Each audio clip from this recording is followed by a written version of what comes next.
In this video, I'm going to help you learn how to choose a good yarn and a good hook for your first few practice projects.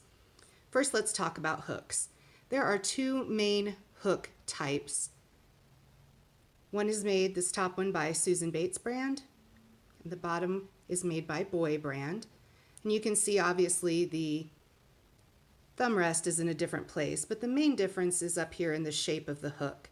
You can see this one is tapered near the hook while this one is flat. That's called inline. And I would probably recommend that you grab at least one of each so you can get a feel for which one you like better.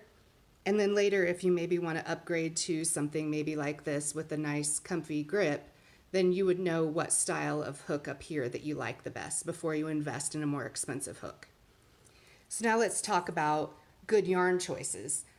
This one is Red Heart Super Saver, and this is one of the most popular yarn brands ever, which I would definitely usually recommend for a beginning yarn, but I would not recommend something stripy like this because your eye tends to go to the color changes more than to the stitches, and so it would be kind of hard for you to see exactly what you were doing. So while I would recommend Red Heart Super Saver, I would not recommend a stripe.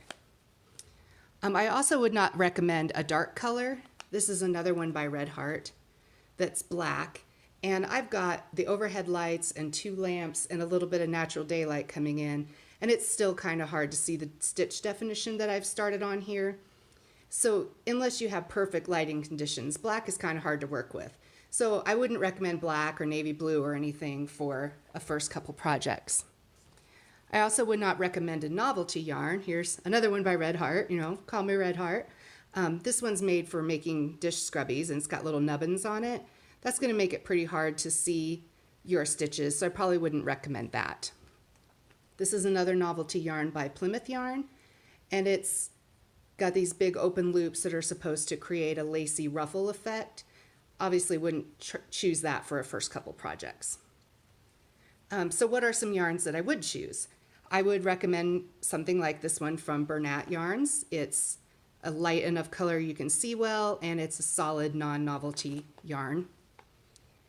And then here's another one by Red Heart that's also a light color and a solid regular yarn. I would recommend that. So let's look at this label real quick. It just says here it's 100% wool, gives the washing instructions, and says that this is a weight number 4 yarn. But this is the square we really want to look at. This is saying that it recommends that we use a 5mm hook, which might also be called H and might also be called 8. And I can look here at my hook and it says H and 5mm. So this is a good hook to use with this yarn. And it's also saying that with that hook, I could probably expect to make a practice square of 16 single crochets and 28 rows and get a square that is about 10 by 10 centimeters, which is about 4 by 4 inches. And while everyone doesn't make the exact same result with the same hook and yarn, if you were designing your own project, that would give you a good feel for how this yarn would perform. And here I have a hand-dyed yarn by an individual instead of by a big company. And you can see they wrote on here that the weight is sport/DK. Well, how do I choose a hook for that? Luckily, the Craft Yarn Council has this nice guide, and it says that a sport or DK weight yarn is, considered a category 2 or 3.